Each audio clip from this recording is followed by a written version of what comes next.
Hey guys, welcome back. This is Max. He's joining us today. He's a good boy. He's my little beagle. Say hi, Max. He's a good boy. So today I wanted to tell you a true story of how I got so sick and tired of the grind that I literally just quit. And now I just do nothing. I think it probably started as a kid in school. The sense of always having to achieve something. And feeling like you're on this factory line, this production line of I've got to do this because that's going to lead to so-and-so. If I get good grades, if I get a good job, I'll get a good salary. If I get a good salary, I'll get a good house. We know the same old routine. It's like the the guiding fatherly advice from the 80s. If I get a good house, I'll get a good partner. I'll have a good life. And I was kind of on this treadmill path of trying to get all this stuff now. The first time, I kind of quit and walked away from this. And it seemed to have some kind of inkling that something was wrong with this way of looking at the world. It was during my various like young adult jobs, those jobs you have in college. I was a cook at Shoney's. I was a cook at Chili's or Charlie's. I was cooking a lot of places. I waited tables, did a lot of lawn business, different kind of jobs like that. Now, I would get these jobs during college years, and I very quickly realized it was not for me. I got there, and I could see easily that everybody there was depressed. The light had gone out in their eyes. They were just kind of sleepwalking through life. And they were all hanging on for retirement. And this is, more when I got into more management type positions and stuff. And just because this was a way to make money. I was in my 20s. I was like, there's no way I'm going to do this. I thought, well, this has been sold to me as this amazing opportunity. And surely I should give it another shot. Or just hang in longer. What am I missing here? And I spoke to my boss. My boss was in his 50s and at the time, and now I'm in my 50s. And he said, yeah, I'm just waiting until I retire so I can actually do something I enjoy. And that to me was like seeing through the matrix for the first time. At the same time, my first wife left my 2-year-old son and I. She had other things to do, I suppose, leaving me to raise Connor on my own.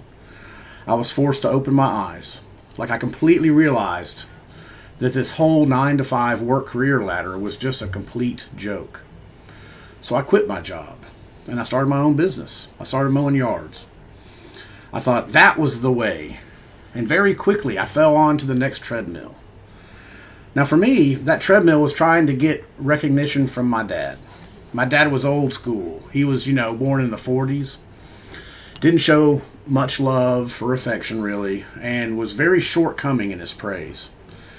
I don't really remember him praising me, ever. Always condemnation, always what I could do better. If I brought B's home on my report card, I would be told, why didn't I get A's? Just weird stuff like that. But I thought, well, if I do really well with my business as an entrepreneur, then maybe he'll show me that respect, that attention, right? The attention I get my papa. He'll show me that love. And that's really what drove me. So I was just on a different treadmill. And I was just doing a different type of grind. Now, at one point, I kind of woke up from that. And I realized I'm never going to get my dad's approval. And it's just never going to happen. So now I do it for myself. And then that became all about like accumulating wealth and possessions and all that. I was going to set out on my own. I remember I was going to be a big poker star, be a pro poker player at one point, And I made a good amount of money with my business, but I never made a lot of money. Just enough to cover my needs, basically. I did pretty well. But I still felt like I was missing something. It was just awkward and incomplete. I felt like, what am I trying to get? I'm always trying to get something. I'm, slaving away like 12 hours a day. I'm always planning ahead and stressing myself out and boosting my game stats, as it were, to try and achieve stuff. But why?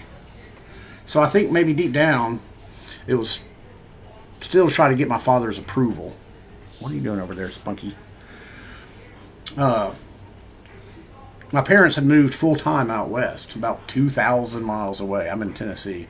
So 3 months after Connor's mom split, they decided to move full time out there. Before that, they were like half here, half there. Here, come on down, buddy, stop. Yeah. Literally leave me holding the dirty diaper alone.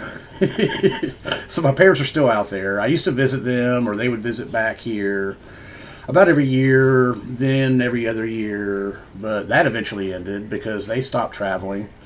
So their visits here just completely stopped. And then I became entangled. I would try to go out and everything. But, you know, I've got a business to run, and I've got expenses. And it's very expensive to take time off, close the shop down, fly out west, you know, be gone for a week or two. And then I come back, and I've got 7 competitors that open shop next to me. I'm in a flea market at this point. And I was selling crystals, I remember. And I come back from one of those trips, and 7 different crystal shops had opened up in there. And they were all basically opening because I was gone. I was a big dog, and I wasn't there. I wasn't there for 2 weeks. So I don't know. Our relationship just kind of whimpered away. Just kind of whimpered out of existence. And I guess I'm bitter, kind of bitter about being alone, being left alone to raise my son. I don't know how else to put it. I wish things were different. I never got that kind of well done from my dad and or my mom. And at that point, everything really started to fall away. I really questioned, well, not only why am I doing all this? What's the point? What am I trying to achieve? Who am I, anyway? So I completely stepped off any kind of treadmill production line. At this point, I took a step back. And I spent months and months just indoors, in my house, doing nothing, playing video games. I did some artwork. I don't know if you can see my artwork behind me. Trying to understand what life was, what the world meant, who I was, what I was. And at the same time, all this was going on, I was exploring deep spirituality. I was reading the Bible. I read the Bible 4 times straight through. And then I wanted to know what else was out there. So I started reading Buddhism and Taoism and Hinduism, and just tried to understand the world. My brother was into Buddhism. So that got me led into that. And this feeling, this deep belief, what I call I, or what I've been calling I, was not a person. It was not a human. It was not an individual. It was just awareness. And this was what I called I, who was seeking to fulfill itself, seeking to get more financial gain, to get more achievement. Because the more it could do that, it thought, the more it could enforce its own existence, for lack of a better word. And even seeking spiritual awakening or enlightenment, as they say. I realized that I didn't exist in the way that I thought. At that point, there was no drive anymore. There was no treadmill at all. There was nothing to work for. There was nothing to set a goal towards. Because there wasn't a person here at all.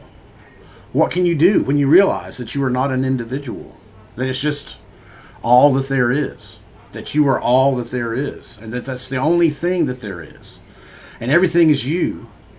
And you're simultaneously no thing. So you're nothing, but you're simultaneously everything. And part way through this, I became very deeply depressed. I couldn't see the point in any of it anymore. Hey, what are you doing, crazy dog? Crazy. Here, you need to come down here and get your butt down. I glimpsed the truth, the deeper reality, that there's just all that there is, and I am that. But there was still a human element there. You know, it's me. I still like to eat cake. And other things. There was still some human residue left over. There was still a little me that felt, oh well, what should I do now? What's the point? What's the future? Am I just going to die and that's it? No, I don't think so. So these months and months that I took out away from life, not interacting with people, not engaging, not producing anything, not really doing anything, put me in this deep depression. And then I remembered watching a video interview with Jim Carrey. And he said, when you're depressed, It's because what the world is telling you, or life is showing you, is that you need a deep rest. You're not depressed. You need deep rest. And he spoke about this idea that you need to rest from the person you believed yourself to be.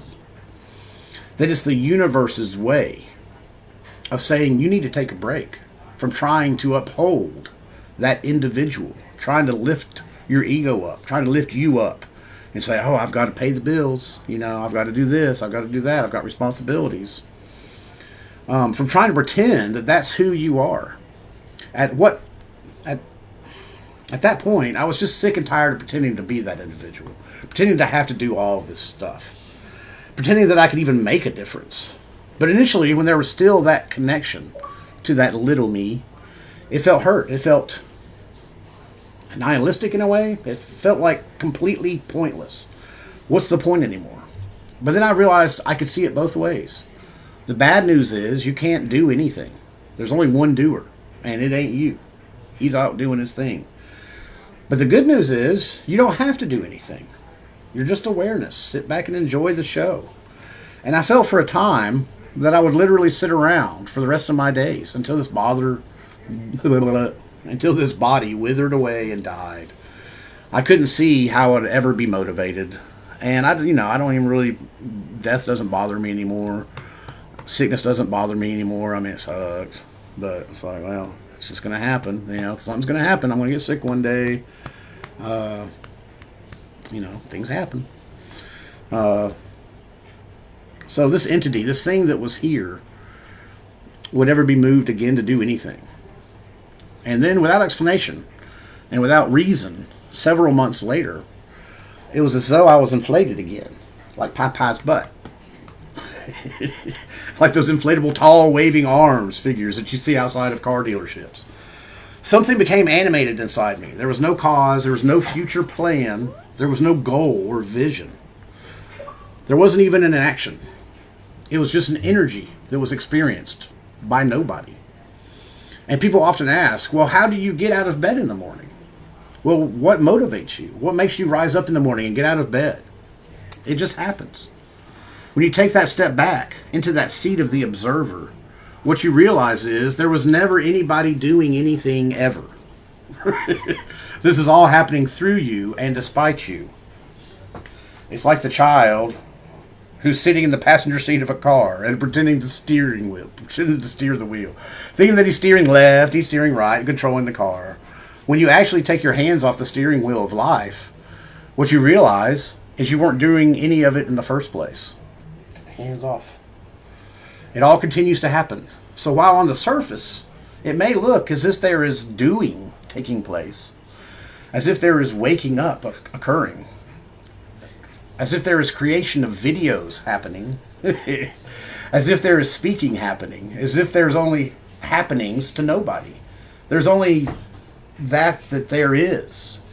All that there ising with itself.